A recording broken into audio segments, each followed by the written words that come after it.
Obrigada pela oportunidade de mais uma vez estar aqui.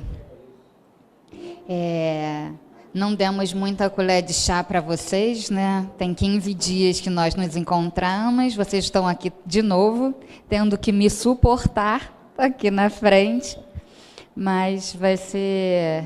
É muito bom estar aqui, eu agradeço a oportunidade.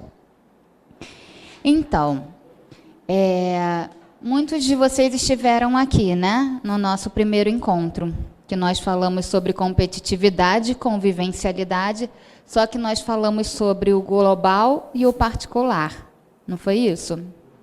Então, para que nós possamos só estar entendendo um pouco mais e fazendo uma retrospectiva bem brevezinha, nós, da outra vez, tivemos a oportunidade de poder olhar o que é isso, que palavras são essas, o que elas significam, para aí a gente desenvolver o nosso estudo, né?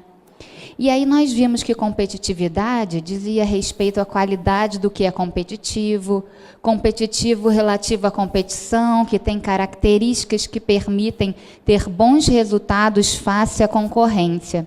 E aí nós falamos que a competitividade é algo muito presente no nosso dia a dia.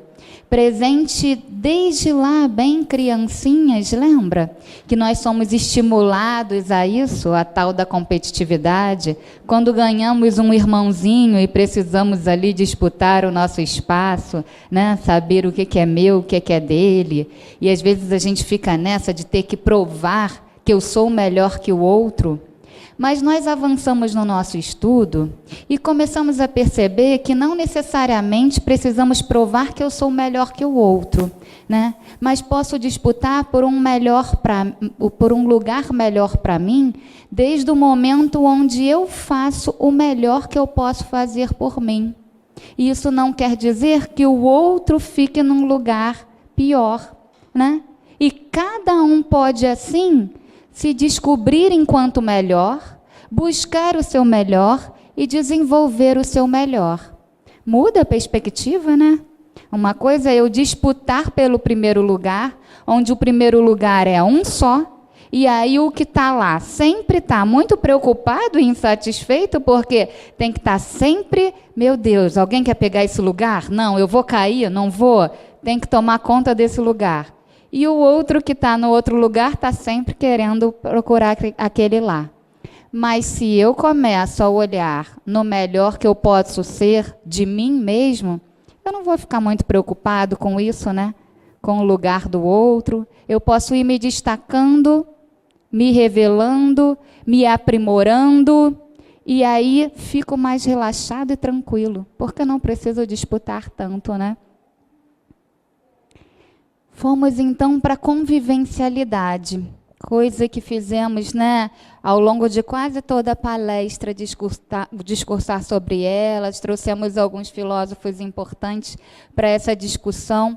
E aí, esse autor aqui, que é o Ruben Bauer, fala assim para a gente: convivencialidade é algo que o ser humano sempre teve ao longo de milênios, embora sem se dar conta disso. E foi aos poucos e num ritmo acelerado de uns 300 anos para cá, perdendo. Os povos antigos viam em cada ente da natureza, fosse na árvore, pedra, estrela ou onda do mar, a manifestação da vontade de Deus ou deuses, profundamente místicos. Era assim que eles também viam a si próprios, uma manifestação toda especial da vontade divina. Bem entendido, mas apenas uma manifestação a mais. Então, a convivencialidade é isso que existe dentro de cada um de nós, né?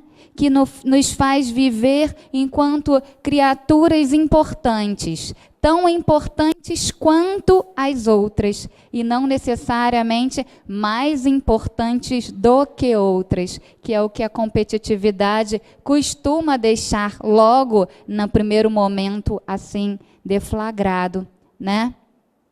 Aí o que significa, então, vamos voltar aqui ao nosso tema de hoje. Integração. Nós fizemos uma pesquisa lá no dicionário também, né, em algumas fontes. O que é integrar? Integrar fala de tornar um inteiro, né, de partes formar um inteiro. Integrar fala também, no âmbito social, de fazer parte, né, de não mais segregar, de aproximar, né? E conectividade, o que é isso? É um termo muito atual, né? Quando a gente pergunta, você está conectado? O que é que a gente está falando, né? É atual quando a gente fala da internet, né? Que é esse instrumento que mexeu com todo mundo, com tudo ao nosso redor, mas é um termo também muito antigo, né? O me conectar a, né? E aí por diante. Então, o conectado da internet nos faz estar em qualquer lugar, né? Independente de onde estivermos. Estou aqui e se eu estou conectado à internet, alguém de outro lado do mundo pode estar comigo agora e eu posso estar lá, através, né, desse instrumento. Que coisa incrível, né? Estávamos falando aqui de mediunidade, eu peguei o finalzinho, né? Parece até isso. Como é que é? Tem médios que têm essa capacidade de estar mais em um lugar ao mesmo tempo, não é isso? E a internet nos permite estar em mais de um lugar ao mesmo tempo. Olha que incrível. Como a ciência avança e vai colocando todas essas potencialidades aí para a gente, né? Então, conectividade é isso. Essa capacidade de estar juntos, de se conectar, de se aproximar, independente da distância, né? E nós evoluímos lá no global e no particular, na outra proposta, onde nós vimos que estamos todos aqui nessa nave-mãe, o planeta Terra, todos próximos, todos interagindo o tempo todo, e tudo o que fazemos interfere nos outros também. Então, na hora do despertar para esse entendimento de que não somos mais seres individuais, mas somos seres de relação o tempo todo, conectados, interagindo com tudo isso. Então, vamos lá. Existe um filósofo que eu trouxe para vocês hoje, que é o Ken Wilber. Não sei se vocês conhecem, o professor Pio, na última aula dele, também trouxe, né, a contribuição do Ken Wilber. E ele é um pensador, hoje é como as pessoas chamam de um grande pensador da consciência humana, porque ele trabalha justamente com isso, com o que se integra, com o que se conecta. E aí acaba sendo algo mais próximo da nossa prática, né, do nosso entendimento, apesar de Ken Wilber ser alguém difícil de se entender para mim, a gente precisa estudar bastante, né? E são vários detalhes, então é preciso estar aí caminhando. Mas eu trouxe um recorte pequenininho para que a gente possa estar aqui trocando com vocês isso. Eu estou falando da minha dificuldade de entendimento dele, tá? Não menosprezando a inteligência de ninguém. E aí Ken Wilber fala sobre o mapa integrado. Isso diz respeito a um entendimento da evolução humana e da evolução de tudo que existe ao nosso redor. O que é isso, Tatiane? Olha só que interessante. Ele fala dos IOS. Quem tem essa habilidade da linguagem da informática tem uma facilidade um pouco mais nisso, mas eu vou procurar esmiuçar, porque eu também não tenho tanta facilidade nisso, não. Os IOS significam o Sistema Operacional Integrado em uma rede de informações. Um sistema operacional é a infraestrutura que permite o funcionamento de vários programas de software. Usamos sistemas operacionais integrados, ou IOS, como outro nome para o mapa integrado. Eu vou mostrar aqui um dos mapas que o Ken Wilber coloca aqui para a gente. Mas o que é isso, então? Por exemplo, quando a gente abre um computador, né? E começamos a ver aqueles programinhas, né? Tem o Windows, tem o PowerPoint, tem várias coisas, tem a internet e tantas coisas que acontecem aqui. E todas essas coisas acontecem juntos, não é? No nosso computador. A gente abre a internet, abre um outro programa, pega uma coisa, transporta de um para o outro e funciona. Às vezes dá pau, né? Aí a gente faz como? Para tudo e recomeça, né? Porque às vezes a máquina não está ali suportando todo aquele processo, mas quanto mais, né, ali afinada, mais ela vai aceitando e vai conectando, vai se organizando com essas muitas coisas, com as muitas possibilidades que existem. Essa é a linha de pensamento do Ken Wilber. Como que muitas coisas interferem, estão conectadas o tempo todo em tantas outras. Vamos lá. Vamos ver se vai ficando mais claro. Descobrir os profundos padrões que conectam é uma grande conquista da abordagem integral. Por quê? Ken Wilber, ele entende que não dá para observar e perceber a evolução, o entendimento da consciência humana apenas pela vertente da psicanálise, apenas pela vertente junguiana, da Gestalt. Isso são abordagens da psicologia. Também não dá para entender a evolução apenas com a vertente da sociologia. E não dá para entender só com a vertente da ciência. Ele diz que tudo isso é fundamental para o entendimento e que uma coisa interfere na outra. Para ficar ainda mais claro, ele diz que existem 3 olhos para se ver: o olho do corpo ou da matéria, o olho da mente e o olho do espírito. Olha que interessante, gente. O que ele está falando? Ele diz que se eu quiser entender algo que é da matéria com o olho do espírito, eu estou entendendo com o olho errado. E se eu quiser entender algo que diz respeito do olho do espírito com o olho da matéria ou da mente, eu também não consigo ver. Olha que bacana. E aí eu lembro aqui do professor Pio, falando da última vez, né, que ele colocava uma questão assim: nós não temos que correr para as universidades para enfiar espiritismo goela abaixo e fazê-los entender de qualquer jeito. E aí depois surgiu uma pergunta, né, e falou: mas como assim, professor Pio? A gente está querendo saber, a gente quer que chegue esse conhecimento a todas as pessoas. E aí ele explicava assim, né, a ciência ainda está ali muito restrita com aquele olhar do quê?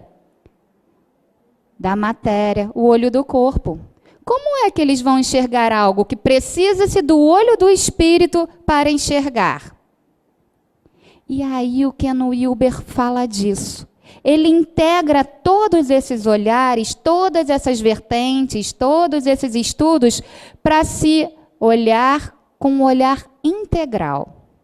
E ele diz também: não vamos dizer não, isso não serve. Não, isso serve no quadrante, eu vou falar um pouco depois aqui, que dele pertence, né? Então vamos lá. A qual é outro termo para iOS, sendo a abreviação de todos os quadrantes, todos os níveis, todas as linhas, todos os estados, todos os tipos. Então ele vai desenvolver esse mapa integral para esse entendimento aí do ser, para o entendimento de tudo que nos rege, através de quadrantes. E os quadrantes são esses, né? Um que diz respeito, vamos lá, a perspectiva da primeira pessoa, que refere-se à pessoa que fala, o eu. Então, o primeiro quadrante, que é o quadrante superior esquerdo, fala do eu.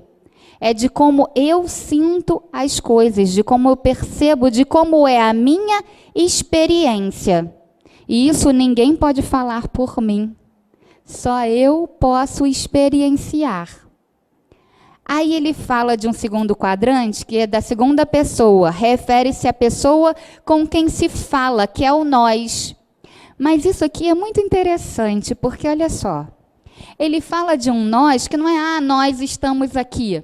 Não, ele fala de um nós da seguinte forma: quando eu começo a me conectar com você, quando eu falo com você de alguma coisa, e a gente está ali concordando e compreendendo, discutindo um assunto, surge um nós. Mas ele não diz que esse nós é uma entidade superior, não. É nessa interação, existe ali um nós presente. Já pensaram nisso? Porque a gente fica muito no eu, no você, e isso é o que muitas vezes dificulta nos abrirmos para as possibilidades dos outros, né? Eu estou tão agarradinha no meu eu, nas minhas crenças, no que, o que é certo ou não para mim, que quando um outro chega, parece que eu tenho que me enclausurar, me defender, colocar o escudo, né? E aí não permite que o outro chegue.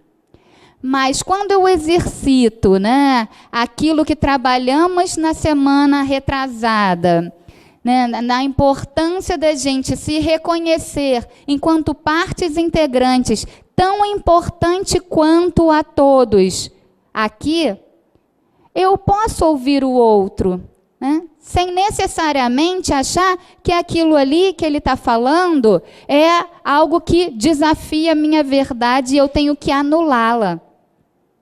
Começamos a perceber que existem muitas verdades. Porque a verdade de cada um diz respeito ao filtro dela. O que é isso? São todas as minhas experiências, as minhas vivências, a minha família, o como eu vivi cada coisa ali. E aí, enquanto seres milenares que somos, olha quanta coisa nós temos aí de arquivo milenar, que é por onde passa aquela informação para eu decodificar e dizer, isso é certo, isso é errado, isso é assim ou é assado. Só que cada um de nós temos uma história particular. E é através dessa história particular que nós falamos o que sentimos, o que experienciamos e o que interpretamos. E aí, se o outro chega também com uma história particular e interpreta de uma forma diferente, ele está errado?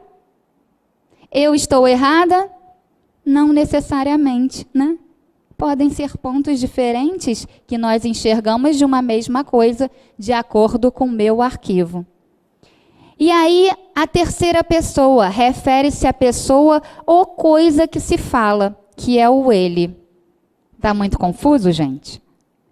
Vai ficar mais claro.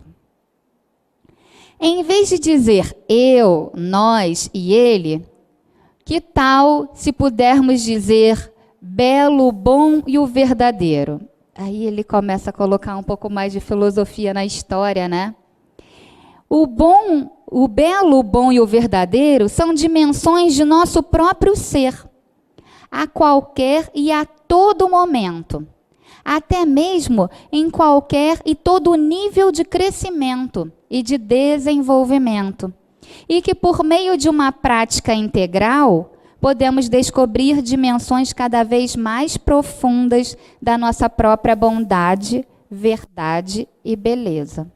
O Ken Wilber tem uma universidade, um centro de estudo, né, nos Estados Unidos, que trabalha com a prática integral e que esse mapa integral, você pode usá-lo em qualquer coisa. Como é o entendimento desse total? Então, no trabalho, nas empresas, né, para entender você enquanto ser em evolução e em qualquer outra instância. É muito interessante.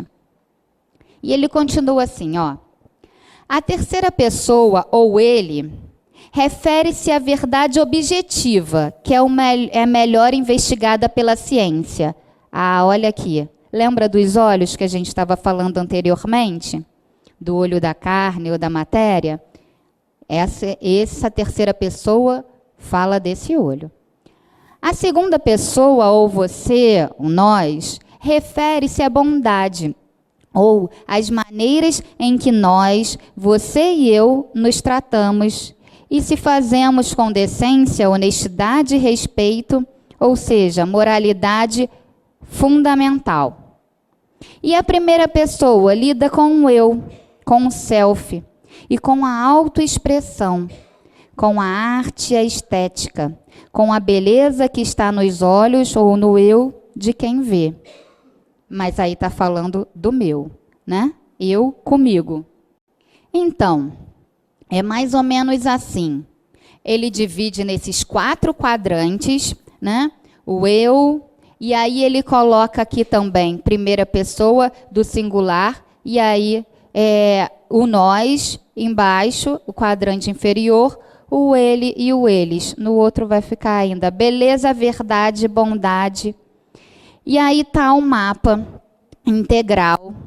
Não dá muito, só para vocês terem uma noção, assim. E tem outras linhas que se conectam a essas e que se sobrepõem, né, para esse entendimento, mas aí ele vai falando assim, ó, o superior esquerdo é o individual interior, é o intencional, é o eu.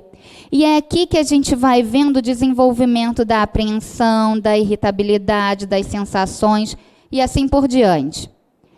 Aqui no superior direito, individual exterior, é o comportamento. É como a gente pode aí ir expressando como é que esse eu interior se mostra e como as pessoas o veem. E aí ele vai falando dos átomos, das moléculas e os organismos neuronais e da evolução disso. É como que essas coisas se exteriorizam em nós e como que isso evoluiu, como num processo, numa escada aí evolutiva. Aí quando ele fala do nós, o inferior esquerdo é o coletivo interior, é a cultura.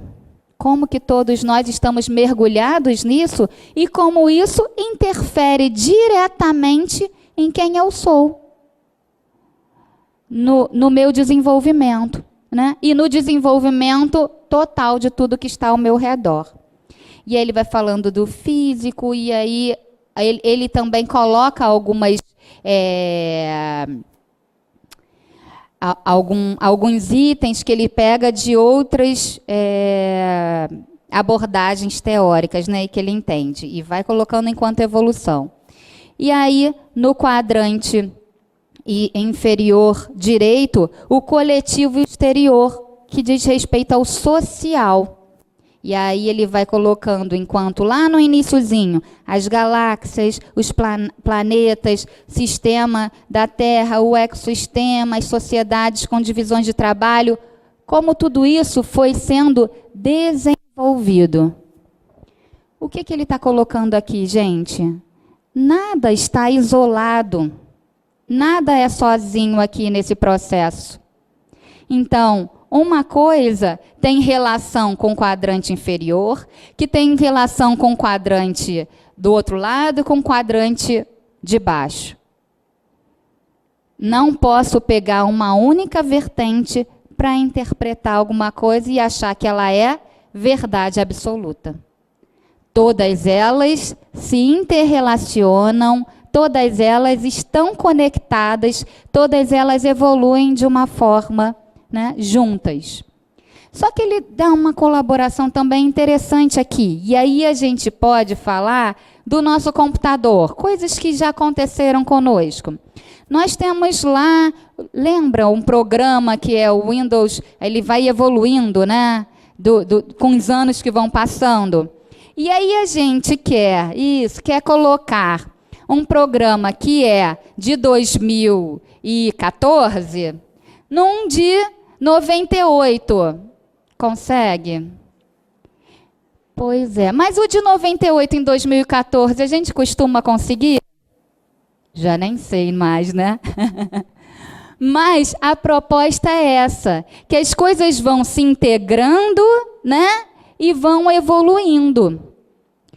tem alguns momentos onde o que está lá mais evoluído, né, não consegue, como nós estávamos falando aqui, né, na palestra anterior, lembrei que eu cheguei no finalzinho, como é que um ser lá bem mais evoluído se conecta e comunica conosco, que ainda estamos num degrau um pouquinho mais baixo que eles. Eles precisam aí de um auxílio, né, para que isso aconteça. Mas ele diz que é assim. Não dá para que a gente possa lá, precisamos galgar os degraus, e isso não necessariamente é assim, andei um degrau, aí eu integro aquele de trás, subo o degrau, eu integro, isso acontece assim. Só que assim, eu evoluí num quadrante, no outro mais ou menos, no outro um pouco mais, no outro um pouco mais, isso pode acontecer? Pode. Não é necessariamente eu evoluo igualzinho em todas as esferas da minha vida. Não é assim que a gente experimenta? Às vezes a gente tem uma habilidade assim incrível para lidar com o outro, para se relacionar nas esferas emocionais, né? Mas aí quando diz respeito à esfera do trabalho, caraca, sou lá emperrada, sempre aquela questão das contas, é sempre apertadinho, porque eu também assim não evoluí, estou lá no emprego super bem desenvolvida e tudo mais. E aí, Pois é, as pessoas são assim, olha, desenvolvem um pouco aqui e desenvolvem um pouco ali, e um pouco mais aqui e um pouco mais acolá. Porque não é uma coisa extremamente uniforme, né? É a espiral, né, doutor Jorge Andréia? A gente vai caminhando e aí evoluindo. Vai chegando num momento onde aquelas coisas lá já estão bem tranquilas para a gente, muitas coisas lá de trás. Mas, às vezes, espiritualmente, conquistamos lugares de destaque, de importância, mas em outras esferas precisamos lá evoluir e aprender. Então, às vezes, a gente acha que um ser que tem uma capacidade, né, com a espiritualidade, uma compreensão, já conseguiu evoluir em todas as esferas? Não é bem assim, né?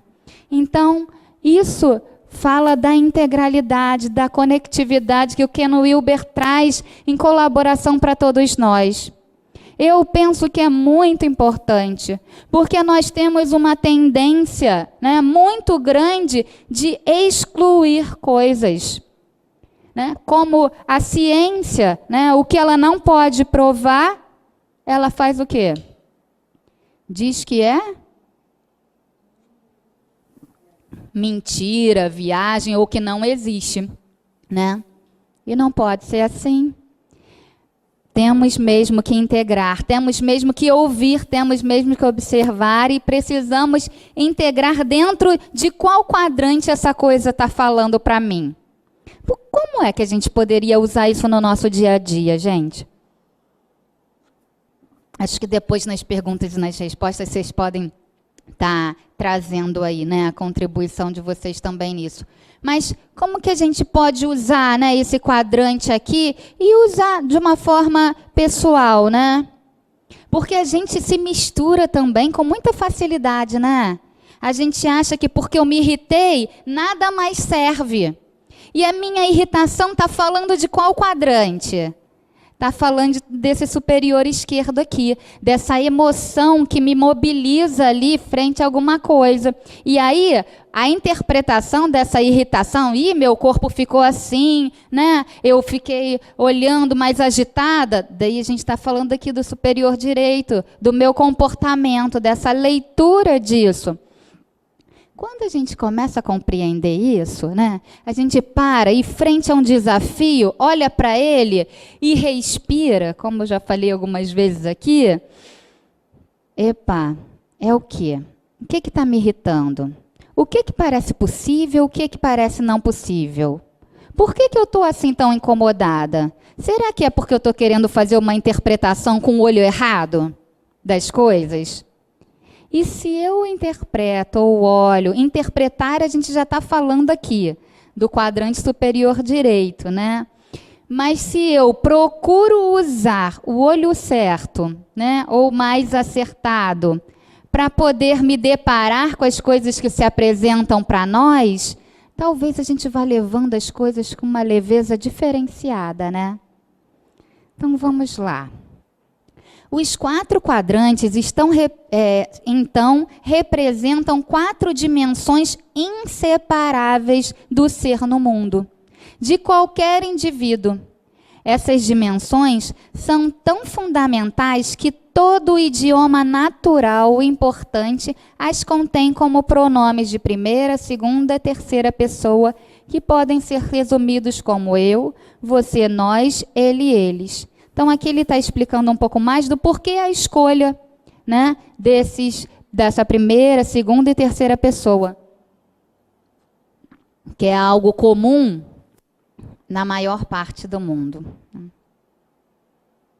E aí, eu trouxe aqui o Rubem Bauer de novo, que nós falamos semana passada, e ele contribuiu da seguinte forma, né, para poder ratificar um pouco disso que a gente está falando. A compreensão de que ninguém pode ter a resposta certa é o que, gente? Libertadora. É muito bom, né, quando a gente sabe que a gente não está errado, quando alguém vem trazer alguma coisa, né?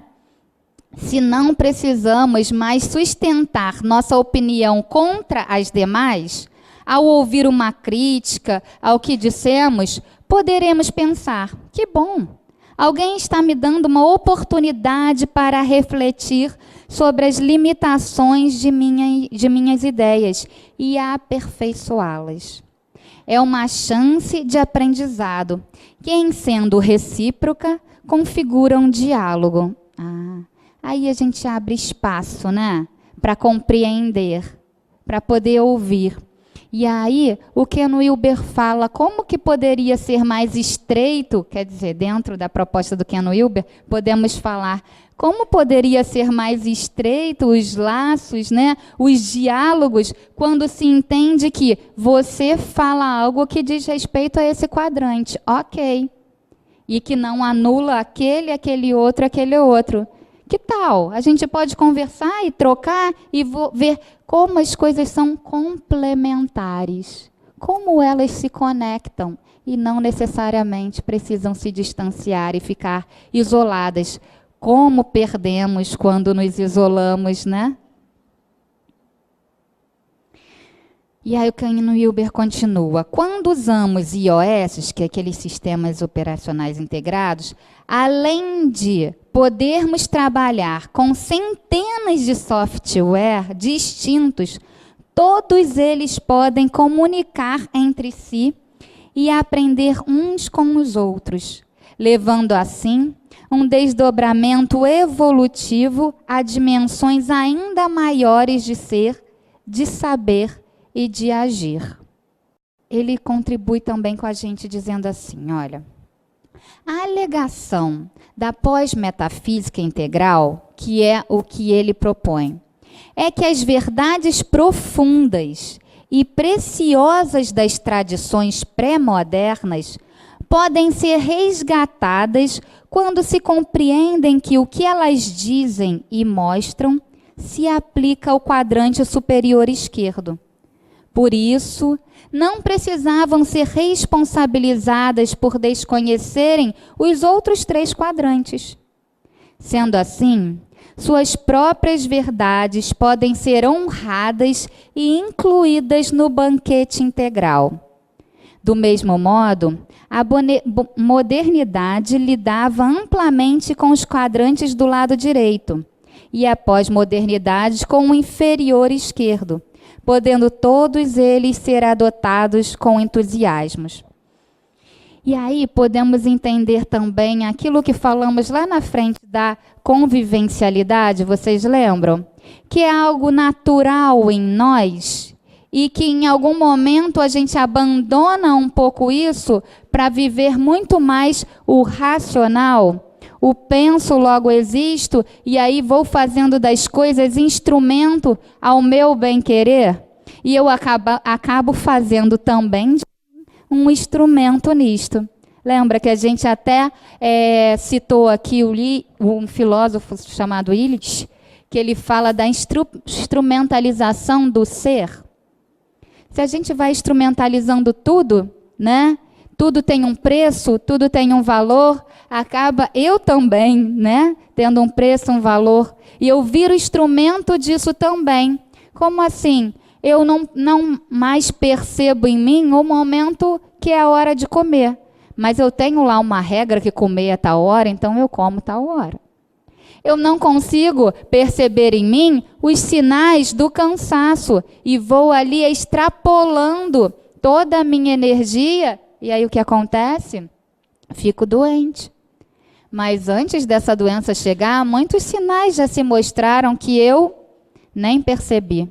Minha percepção estava tão voltada para outro lugar, longe de mim, porque eu acabo sendo mais um instrumento nessa sociedade capitalista, né?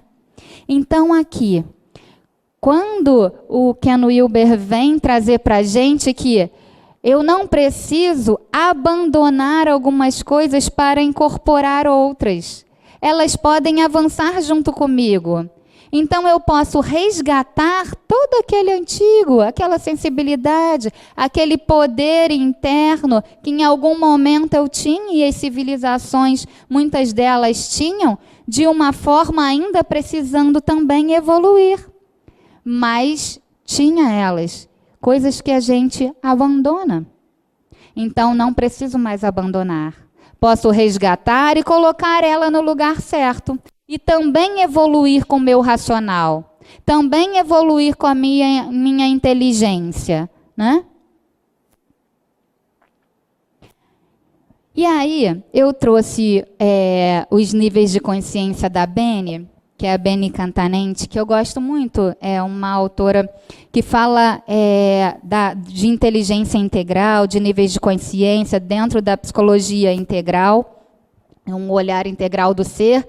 Ela trabalha dentro das empresas com esse olhar também, né? E a Beni bebe lá na fonte do Ken Wilber para poder desenvolver aí uma proposta de níveis de consciência.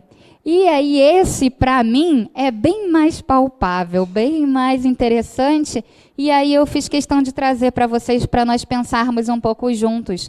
Mas ele dentro da proposta do Ken Wilber, entendendo aquela integralidade do ser, da vida, de tudo que nos rodeia. A Beni vai falar de 4 níveis de consciência. E ela coloca aqui o primeiro como consciência da dependência.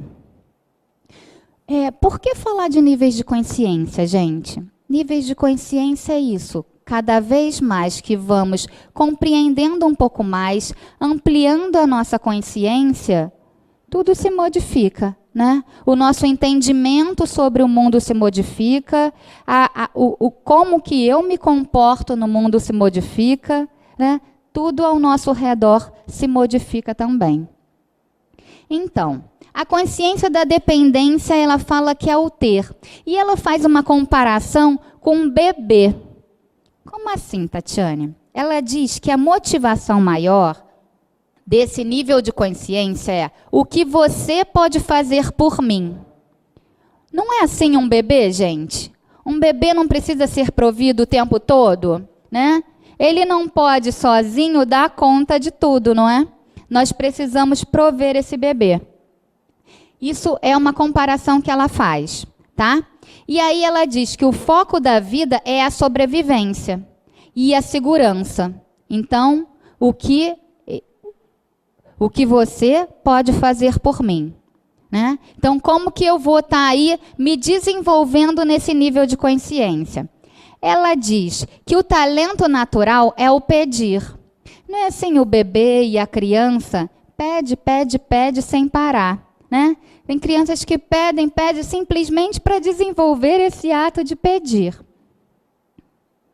É nessa fase que costuma instalar-se um sistema de crença relacionado ao merecimento.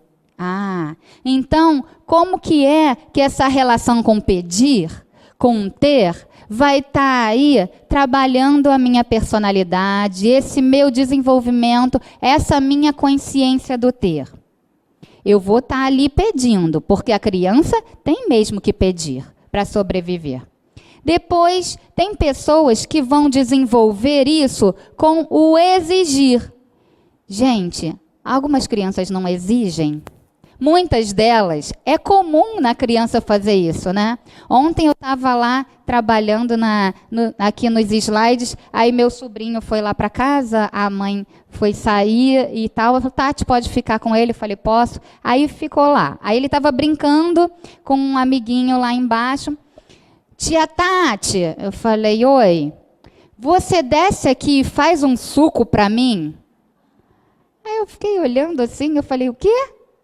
Não, desce aqui e faz um suco para mim. Eu falei, como assim? Aí o coleguinha do lado, João, não é melhor você pedir por favor? Falei, olha, João, seu amiguinho é esperto, né? Por favor, né, tia Tati, você pode fazer para mim? Agora, por que você não faz para você, João? Não, tia Tati, eu ainda não sei, eu derrubo tudo e tal. Mas você pode fazer, por favor? Ok, vamos lá. Aí você faz e a gente ensina e vai ajudando a não ser tão destrambelhado, né?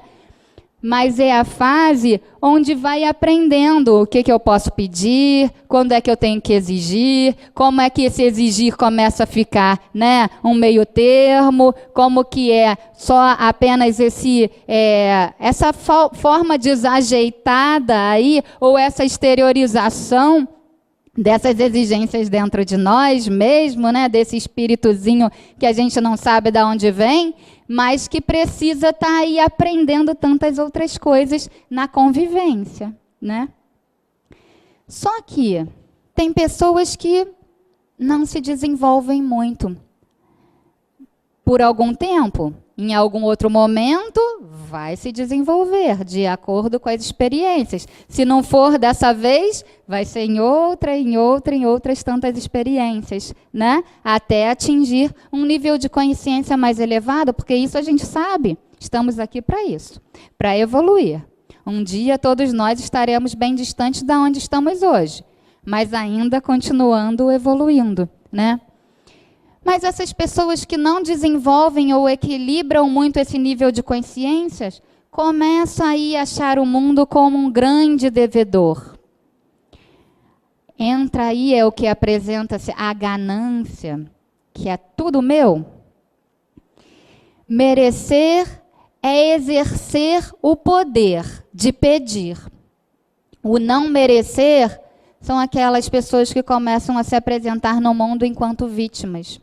Em algum momento, nessa experiência, né, não foi ali bem trabalhado isso, e aí a gente pode se desdobrar para, enquanto seres milenares, as experiências da vida, né, de algumas pessoas que acabam vindo com esse perfil, né, de não merecer, de serem vítimas ali. Então, não, se você puder fazer para mim, tudo bem, mas se não puder, não, tudo bem, não precisa fazer não. Vocês já viram isso?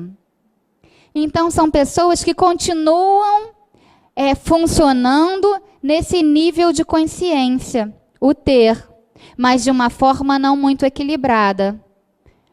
A gente precisa pedir, gente? Precisamos. O tempo todo. Vamos numa padaria, você, por favor, me dá 10 pãezinhos, assim, ou a gente faz? O que a senhora quer? O que você quiser. Me dá o que você quiser. É assim? Não é. A gente precisa saber fazer bom uso desse pedir. Equilibrar a consciência da dependência, fazer uso do merecimento de pedir. Aí a Beni coloca assim de uma forma didática, que eu acho legal, que é o lado luz. Quando a gente equilibra esse nível de consciência, é ter consciência do que você necessita pedir agora, para ampliar seu ser integral, social, emocional, espiritual, racional, e pedir sentindo-se merecedor de receber o que pede. Quando a gente equilibra esse nível de consciência, a gente está aí num lado luz desse nível de consciência. Olha que bacana. Podemos ser merecedores do que nós recebemos, não é isso? Mas se a gente não se acha nunca merecedor, às vezes a gente não recebe, não sabe por quê, Ou então recebe e não consegue desfrutar do que tem. A Teresa Robles fala que também trabalha com a hipnose natural ericksoniana, né? Ela é socióloga e trabalha na clínica muito. Ela diz que na maior parte dos problemas, das doenças, das dificuldades, estão aí a dificuldade do desfrutar do que se tem. Curioso, né? E aí, o lado sombra desse nível de consciência, quando a pessoa não está equilibrando, ela diz, é o pedir tudo só por pedir. Até mesmo o que não faz sentido, o que não vai ser utilizado, só porque você se acha no direito de pedir ou só porque no passado você não teve essa sorte. Quanto de nós carregamos aí esse nível de consciência desequilibrado ao longo das encarnações? E agora que estamos tendo a oportunidade de compreender um pouco mais algumas coisas, talvez seja a hora, né, de começarmos a equilibrar os nossos níveis de consciência e avançar.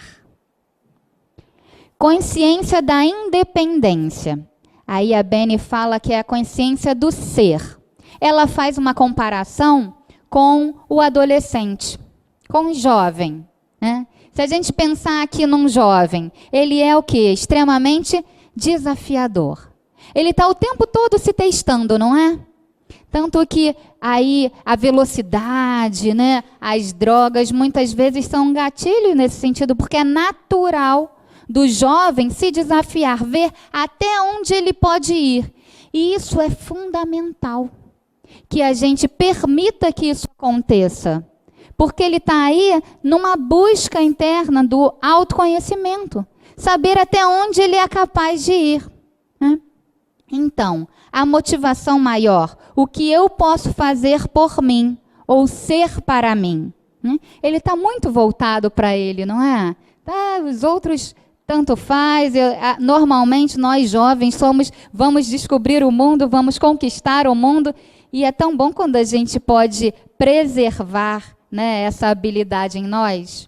De vez em quando é bom, e eu faço isso, não sei se vocês fazem. Eu vou lá, viajo no meu jovem, busco aquela força, né, para hoje, junto com um pouco mais de maturidade, poder ter ânimo e força para continuar. Né?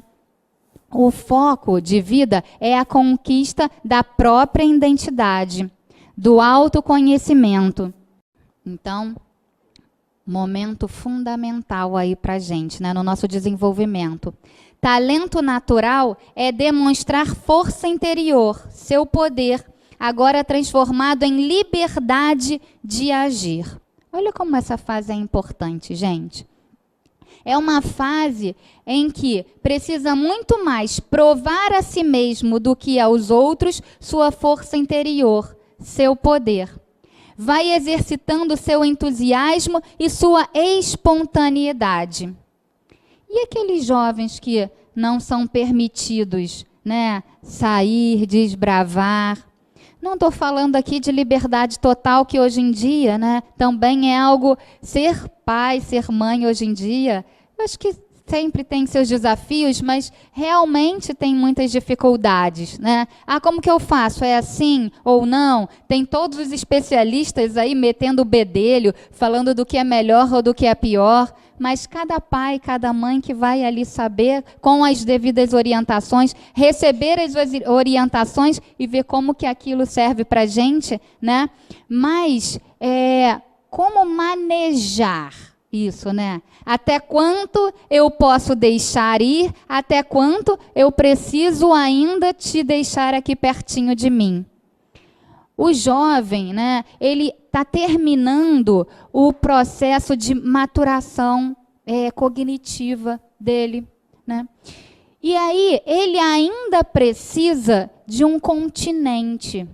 O que é continente? Se a gente dá essa liberdade total, ok, vai para onde você quer, faz o que você quiser, tanto faz. Ele começa a ter contato com 1.000.000 de possibilidades, será que ele dá conta disso?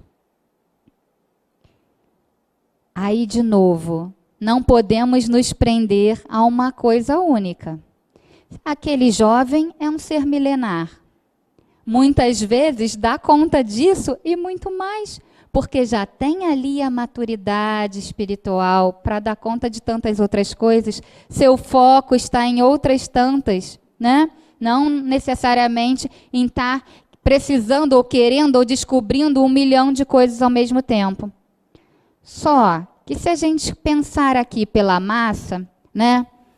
É importante sim que os pais sirvam como um continente, onde eu vou dando abertura de acordo com o que ele me mostra que é capaz de lidar.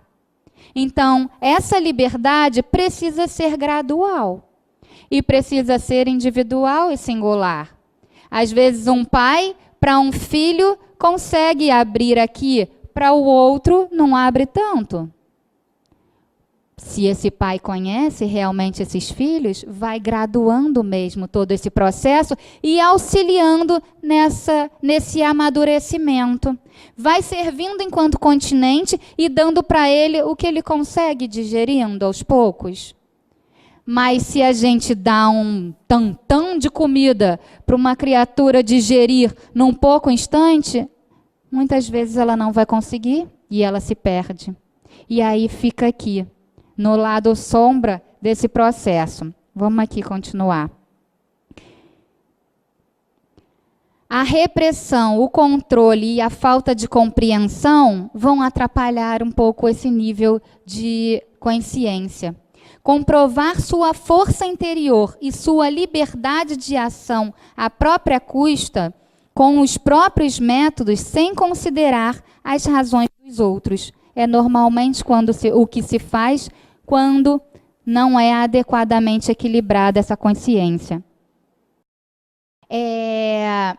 Competir para ela significa uma ganha e os outros perdem. Isso é aquela pessoa que não equilibrou aqui esse nível de consciência. Eu sou o único nisso. Equilibrar a consciência da independência do ser significa fazer uso apropriado da força interior, da liberdade de ação para tomar iniciativas. Olha como é importante para a gente levar isso amadurecido e equilibrado para toda a vida. Para se curar de dores físicas e emocionais, para ampliar o carisma, para se aprimorar em habilidades que permitam atuar com excelência em 360 graus e para obter aprendizado através das próprias experiências religiosas, místicas, profissionais, pessoais ou coletivas. Então, vocês estão vendo como uma coisa vai se conectando à outra? Eu posso lá ter um nível de consciência não muito evoluído um pouco mais evoluído no outro e assim por diante. Mas a nossa proposta é o quê? Equilibrar todos esses níveis de consciência e começar a passar para outros ainda bem maiores.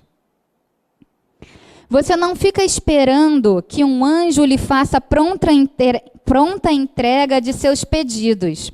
Você se torna mais responsável pela utilização de seus talentos ou seu aprimoramento e também mais responsável pelas consequências que se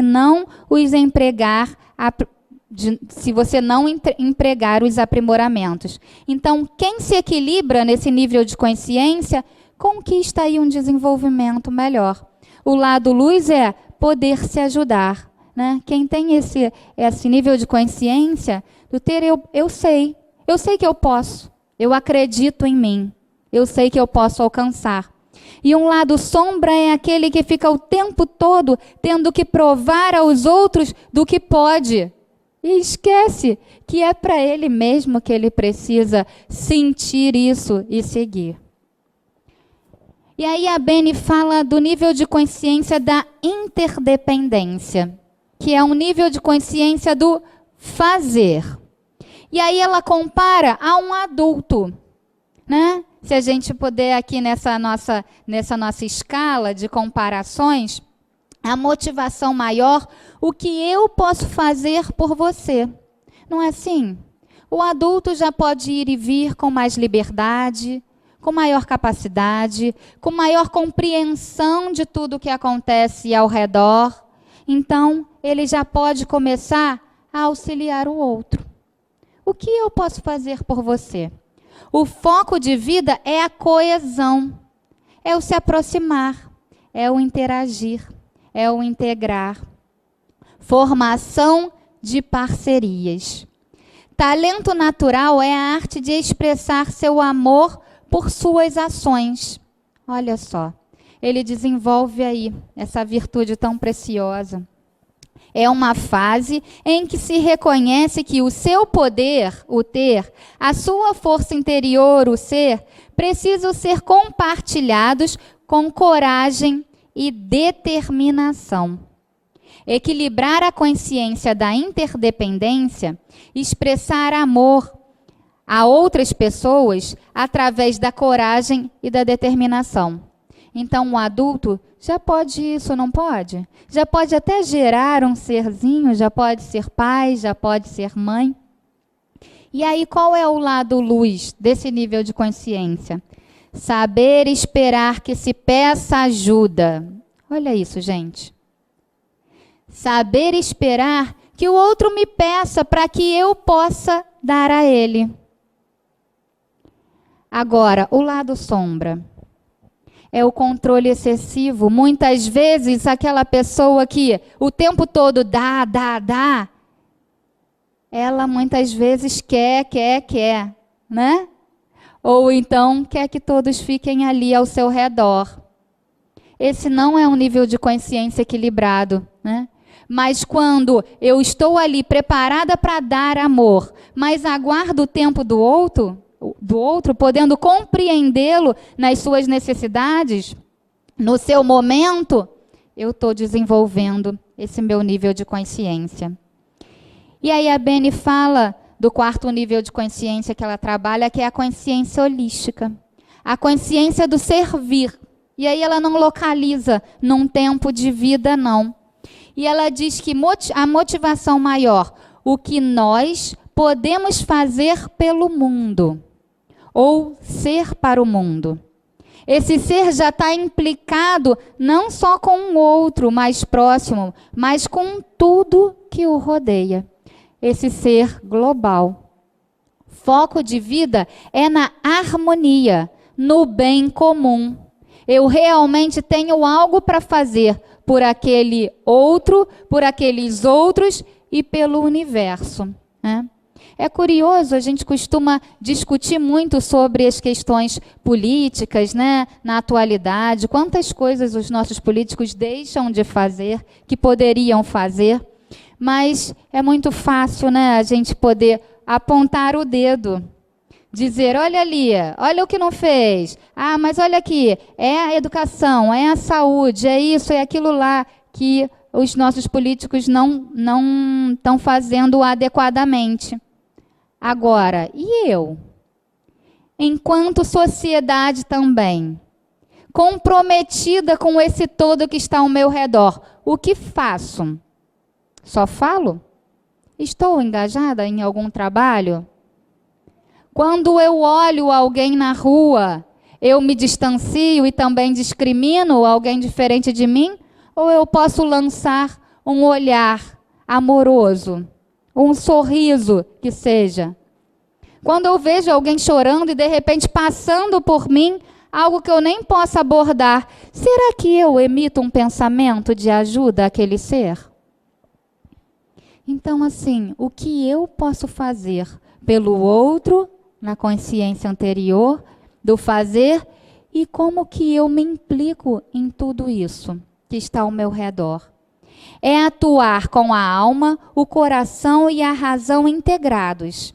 Se manter fiel às suas crenças e metas ao mesmo tempo em que se abre para outras formas de pensar e de se expressar. É ter a consciência de que cada ação localizada, sua e dos outros, contribui para o equilíbrio ou desequilíbrio desse todo. Estamos todos integrados. É ter a visão de que o todo é tudo o que faz parte do universo. O ambiente, coisas, pessoas, animais, natureza, conhecimentos e conhecidos e desconhecidos. É, em síntese, praticar a espiritualidade no trabalho e na vida, integrando alma, coração e razão. Viver holisticamente é agregar as experiências adquiridas no desenvolvimento do ser integral, aos aprendizados obtidos pela ampliação dos estados de consciência. Cada vez que ampliamos mais a nossa consciência, vivemos mais integrados e conectados, evoluindo cada vez mais. Essa integração resulta em excelência em 360 graus, com responsabilidade social. O lado luz desse nível de consciência holístico do servir, qual seria? O desapego e a automotivação.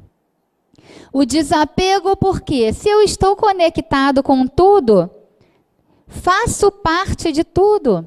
E eu não preciso que as coisas estejam juntinhas de mim para que eu, fique feliz. Eu estou conectado e sou parte de tudo isso que me rodeia. Então eu não preciso ficar presa a isso. Como também não preciso ficar presa àquelas crenças, àquelas verdades. Lembra? Ficar rígido, posso me flexibilizar cada vez mais. E assim eu vou me desapegando das coisas, sabendo que quanto mais eu me desapego, mais eu entro em contato com outras coisas mais eu conheço, mais eu evoluo, mais eu aprendo com tudo. Mas se a gente fica apegado a uma coisa, a uma crença, a uma forma de ser, muitas vezes vamos ficando cristalizados naquilo. E tantas coisas passam por nós, às vezes nos saculejam. Alô, vamos lá, olha aqui, uma coisa nova, diferente. E a gente fica ali, porque aquilo talvez é mais cômodo, Está dentro da nossa zona de conforto. Para a gente mudar, precisa fazer algum movimento que seja. Só que a gente esquece que essa mudança, às vezes, pode agregar tantas coisas positivas, tanta liberdade, tanto mais conforto ainda, E quanto mais eu faço as coisas certas do que, poxa, é esse o caminho, sentindo, compreendendo, sabendo da minha responsabilidade e realizando, eu me automotivo. Mesmo que sejam coisas que às vezes são difíceis ainda, desconfortáveis, mas eu sei que elas são as mais corretas naquele momento de eu fazer. Porque está ali dentro daquela linha de pensamento. E aí eu me automotivo e sigo adiante. Qual é o lado sombra desse nível de consciência, o nível de consciência holístico? A Beni fala para a gente que é a intolerância, o fanatismo e a dificuldade de servir. Interessante, Porque às vezes a gente conhece um monte de coisa e aí já está conseguindo compreender tantas outras. E aí chega alguém que ainda não está naquele nível de consciência, que ainda não compreendeu muitas coisas. Aí o que eu faço? Ah, não, você não serve, eu não quero conversar com você não. Deixa eu me juntar ali no grupo do pessoal que fala a mesma língua, E você fica de lado. Olha só. E ela coloca aqui quantas pessoas dentro mesmo das religiões, que se destacam aí de um grande conhecimento, mas ficam ali como se fosse um conhecimento só seu, ou que as pessoas precisam passar por ele para poder, ou por ela, para poder conseguir algum lugar de ascensão. E esse nível de consciência equilibrado faz a gente se desapegar e se automotivar. E aí a Beni diz, por mais que a situação seja desafiadora, experimente transformá-las num paraíso, mantendo-se consciente de sua força interior. Porque isso amplia sua imagem real. expressando seu amor através de ações que fortalecem todos os tipos de parceria, realizando sua missão com qualidade, com foco no cliente, com o desapego de como as coisas devem ser. Vamos desapegar de como elas devem ser. Fazendo escolhas conscientes e sentindo-se merecedor de obter o que almeja, o que você ousa pedir. Na Revista Espírita, de 1866, estávamos lá pesquisando, né, como vamos conectar o nosso tema também a esse conhecimento. Porque tudo que falei aqui, falei também desse nosso conhecimento da doutrina espírita, né? Se pudermos traçar paralelos, estamos aí o tempo todo falando disso também. Mas lá nos estudos psicológicos, no 9º ano, em maio de 1866, Kardec estuda sobre Deus está por toda parte. Fala de Deus está por toda parte. Eu fiquei lendo e eu pensei comigo mesmo, né? Olha, que exemplo maior de conectividade. Olha como ele coloca aqui para gente. Como Deus tão grande, tão poderoso, tão superior a tudo, pode se imiscuir nos detalhes ínfimos, se preocupar com os menores atos e os menores pensamentos de cada indivíduo. É difícil, né? Nós aqui, com a nossa compreensão, pensar, poxa, não cai uma folha da árvore se não for da vontade de Deus? Como que é isso? Que mecanismo é esse? Porque a gente tem a tendência, né, de pensar aquele Deus enquanto pai, né? O pai, aquela barba, aquele senhor, aquela figura. Mas já estamos evoluindo aí nos nossos níveis de consciência, já estamos modificando também essa percepção de Deus, né? Em seu estado atual de inferioridade, os homens não podem, senão dificilmente compreender Deus infinito, porque eles mesmos são acanhados e limitados. É porque eles o imaginam acanhado e limitado como eles. Imaginam-no como um ser circunscrito e fazem a si mesmo dele uma imagem à sua imagem. Suponhamos, e aí ele fala, nos ajuda a compreender Deus. Suponhamos um fluido bastante sutil para penetrar todos os corpos. É evidente que cada molécula desse fluido produzirá sobre cada molécula da matéria com a qual está em contato uma ação idêntica à que produziria a totalidade do fluido. É o que a química nos mostra a cada passo. Esse fluido, sendo sem inteligência, age mecanicamente, tão só pelas forças materiais. Mas, se supusermos esse fluido dotado de inteligência, de faculdades perceptivas e sensitivas, ele agirá não mais cegamente, mas com discernimento, com vontade e liberdade. Ele verá, ouvirá e sentirá. As probabilidades do fluido perispiritual podem disso nos dar uma ideia.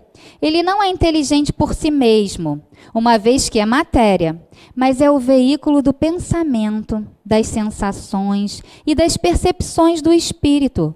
Consequentemente, é da sutileza desse fluido que os espíritos penetram por toda parte, desvendam nossos pensamentos, veem e agem à distância. É a esse fluido, chegando a um certo grau de depuração, que os espíritos superiores devem o dom da ubiquidade, que é a onipresença, né? Basta um raio do seu pensamento dirigido sobre diversos pontos para que possam ali manifestar sua presença simultaneamente. A extensão dessa faculdade está subordinada ao grau de elevação e de depuração do espírito. Olha a comparação que ele faz. Se Deus pudesse ser esse fluido que perpassa tudo, que conecta tudo, que está em todos os lugares e que estamos mergulhados nele. Olha que forma interessante de pensar Deus. O que um espírito não pode cumprir, senão num limite restrito, Deus, que é infinito, o cumpre em proporções infinitas. Há ainda esta diferença de que a ação do espírito é momentânea e subordinada às circunstâncias. A de Deus é permanente. O pensamento do espírito não abarca senão um tempo e um espaço circunscrito. O de Deus abarca o universo e a eternidade. Em uma palavra, entre os espíritos e Deus, há a distância do infinito ao infinito. Vamos lá para o finalzinho. Diante desses problemas insondáveis, nossa razão deve se humilhar. Deus existe. Disto não poderíamos duvidar. Ele é infinitamente justo e bom. É a sua essência, sua solicitude, se estende a tudo. Nós o compreendemos agora, sem cessar em contato com ele. Podemos orar com a certeza de ser ouvido por ele. Não pode querer senão o nosso bem. É porque devemos ter confiança nele. Eis o essencial para o restante. Esperemos que sejamos dignos para compreendê-lo. Então, parece que estamos muito mais conectados do que imaginamos, né? Nós com o próximo, mais próximo. Nós com o próximo mais distante. Nós, cada um de nós, com essa divindade que está disponível a cada instante, não só fora como dentro, porque perpassa também a todos os espaços dentro de mim esse fluido e que me faz conectar com o mais sublime no outro e até com o que ainda tem de mais arcaico, né? Então, que possamos aí compreender, né, que as coisas em nenhum momento estão soltas, díspares e não tem nada que não compete em mim.